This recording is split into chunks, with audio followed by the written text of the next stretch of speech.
We're going to hit the Bengals next. Let's go to the even more exciting team than them. And then it gets a little ugly to the Browns and the Steelers, but there's definitely some fantasy relevant products with both of them. So let's dive into these Bengals, huh? Love watching the Bengals. Love hearing about the Bengals. I'm interested to hear your thoughts on them. I'll tell you, I got some thoughts as well. Go ahead. Yeah, they'll be a little bit easier to break down just because it's Zach Taylor. It's pretty much all the same players, and I expect pretty much more of the same. Within that, there have been some trends that I think are going a little under noticed right now, particularly involving Jamar Chase and T. Higgins. And so I want to kind of break that down and make sure it's clear that this is now a wide receiver 1, wide receiver 2 situation.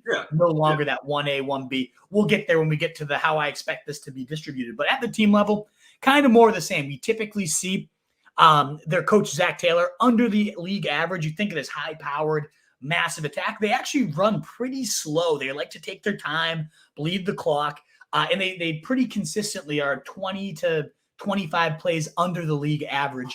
And they are very also consistent with the fact that they're 60% pass, 40% run, just somewhere in that range, give 1 or 2% points to one or the other. So that's what I projected at, right around 61% pass, 39% rush. Very, very much in line with what we've seen. I don't see any reason why it would be different this year, given the talent they all have.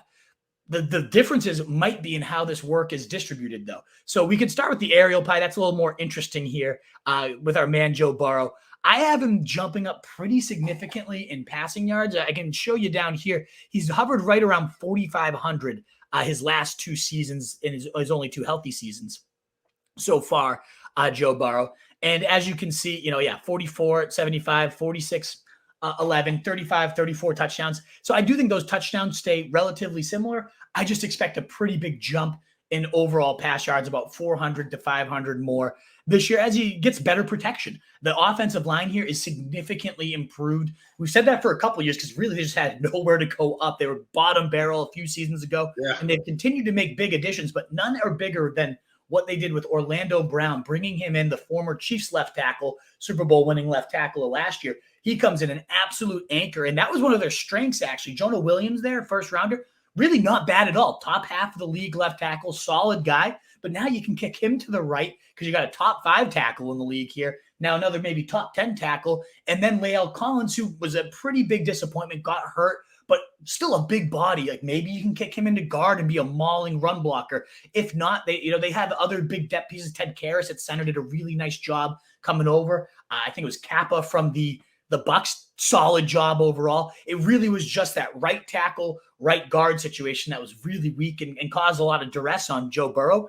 I think that's going to be much more secure this year and just lead to an uptick in how much time he has to throw and therefore how many yards per catch his receivers are getting. I expect that to go up alongside their catch rate as well. So all those signs kind of aligned, and it's not necessarily he got a new player or is it another step forward. I just love Burrow. I think he's always going to be great. I just think now with a better line, the efficiency goes up even that much more. So I expect a really healthy aerial pie here. And as I was alluding to at the top, I expect Jamar Chase to get that biggest slice by a long shot here. And that's probably different than a lot of projections out there. 175 targets, a 28% share compared to 20% share and 125 for T.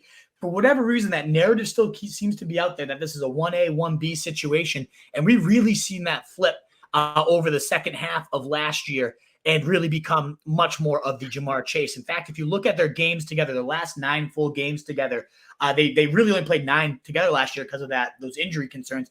Chase was on pace for 172 targets, 1,400 yards, and 13 touchdowns versus 130 targets for Higgins, 1,100 yards, and 9.5 touchdowns. So, over 40 more. That's kind of what I'm projecting here. And T lately, I was actually kind of surprised. I do love T. Higgins.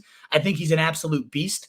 I think he could be the wide receiver 1 on so many teams. But if you go down here, instead of Chase, let me go to T. Higgins. And Chase last year did average 27% target share. So this is not, I don't know why it's still that narrative, but he was already a beast in terms of inheriting that. But you look at T. Higgins, and it really hasn't, look at these targets, 110, 107, 109, 1,000-ish yards, 6 touchdowns. Like he's missed some time, and that's part of this too.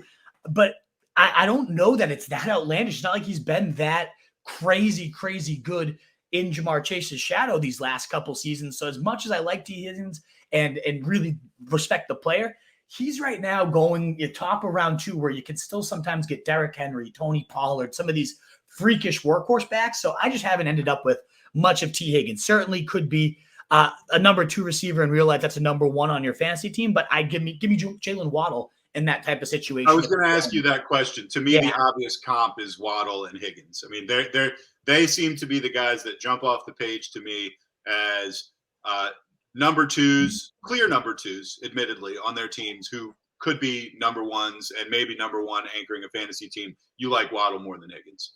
Yes, I do. Yeah, I just think more explosive playmaker, less tapped of a ceiling, in my opinion. Like, yes, Tyreek Hill is going to cap that ceiling, but I feel like just that offense is so much through those 2 players that not even a semblance of a running game. Whereas Joe Mixon's going to eat up some work, and we're about to get to him in a second, that it's more people nibbling at Higgins' cheese than there is at Waddle. And I just overall like the pace and the style of play.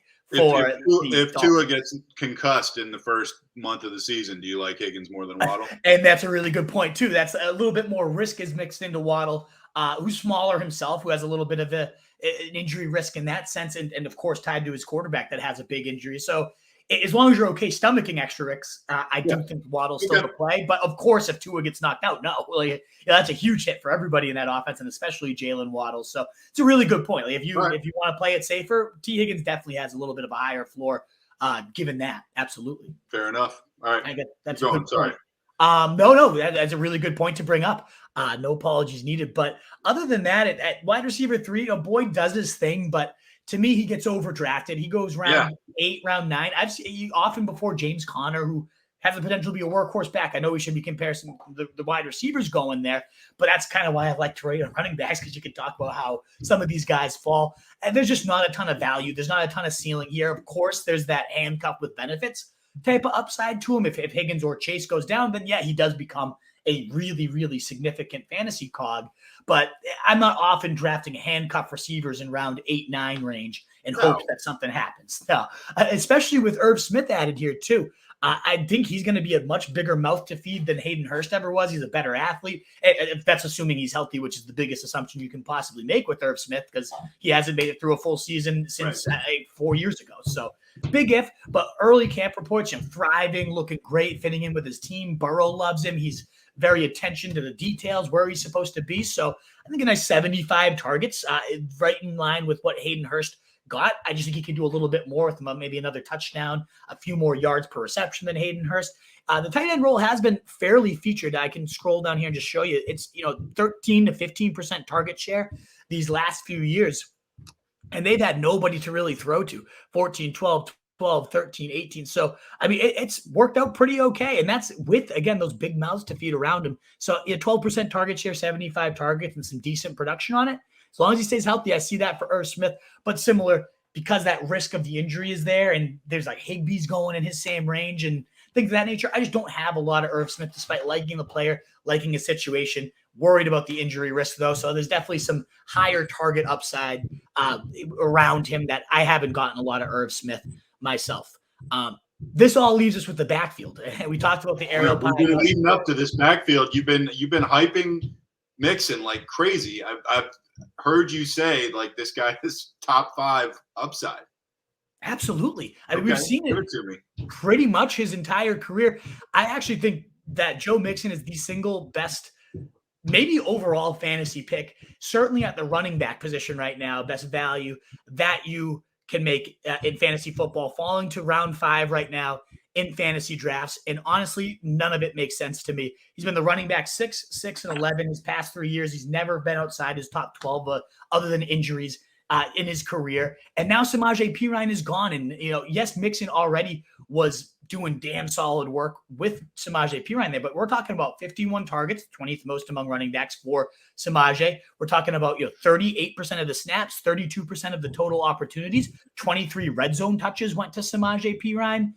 This is a pretty big departure that they drafted Chase Brown in round 5. That's no guarantee by any means. Chris Evans has been a useless piece of shit like his entire career. So this might be the true and only Joe Mixon show. Maybe Brown. I actually factored Brown in a little bit into these projections, but I think there's, we've seen Mixon shoulder 75% of the work multiple times in his career. So 66%, honestly doesn't seem even that crazy. So we're talking about 268 carries in one of the best offenses in the NFL behind their best line yet. And yeah, Mixon, he's been pretty inefficient around 3.8 to 4.2 yards per carry. So I didn't go overboard and say now he's going to suddenly run for 4.7 because of the line. But that is a possibility. Maybe the line does make it that much better. And then even here, 75 targets. That's what he got last year with Samaje Perine there. So I'm just kind of projecting him pretty similar to the work. There's a chance that both of those things, the total carries and the targets, go up significantly, given especially because it seems like it might be his last year there. Let's ride him out. Let's see what happens here and just kind of throw that there. So you're talking about a back that's looking at 320-ish total opportunities behind the best line he's ever seen within one of the best offenses in the NFL. Falling to round 5. He's got a proven track record of consistently producing for you in every facet of the game. I think that, he obviously had those offseason concerns where there was the assault and there's, the rumors that he was going to get released. That all has gone away at this point. There is the very, very slight chance he has to take a pay cut. And if he doesn't, they might cut him. But I think at worst case that they have nothing behind him. So they'd really have to go for Zeke. I don't even know what they would go for. So I don't expect him to get cut. Obviously, we'll reevaluate if that happens. And if he doesn't, I think this is his best situation of his career, even if he isn't that talented at this point or doesn't that all that efficient with the work he gets. I don't think it will matter. I think he's going to absolutely blow his ADP out of the water. I expect it to rise by the time draft season's coming along, but until it does, there's a reason I've been hammering these drafts so hard. It's honestly to try to chase Joe Mixon in that pick 50 to 55 range. A no-brainer. I absolutely love his value right now. Who do you like more, Ramondre or Mixon? Oh, that's a good one. I mean, in a vacuum, it's probably Ramondre as the more exciting, younger, more efficient player and an offense that I think is going to ascend. But certainly with the 3-round discount, I like Joe Mixon. I have a lot more of Joe Mixon. And it wouldn't surprise me in any situation if Joe Mixon outscored Ramondre Stevenson. He outscored him last year and now is in a better situation this year. And Ramondre is probably going to be in a more of a committee situation with Montgomery and Pierre Strong stealing that receiving work. So, I mean, honestly, I probably think Mixon outscores him. I wonder who projects higher based on these numbers I've already done. Like we said, I'm going to hold off at looking at the aggregate projections once they're all done, and then we'll figure out where all the biggest surprises are. But they're at least it's most people, if you ask them that question, would say, Ramondre, shut up. You are so stupid for even asking that question.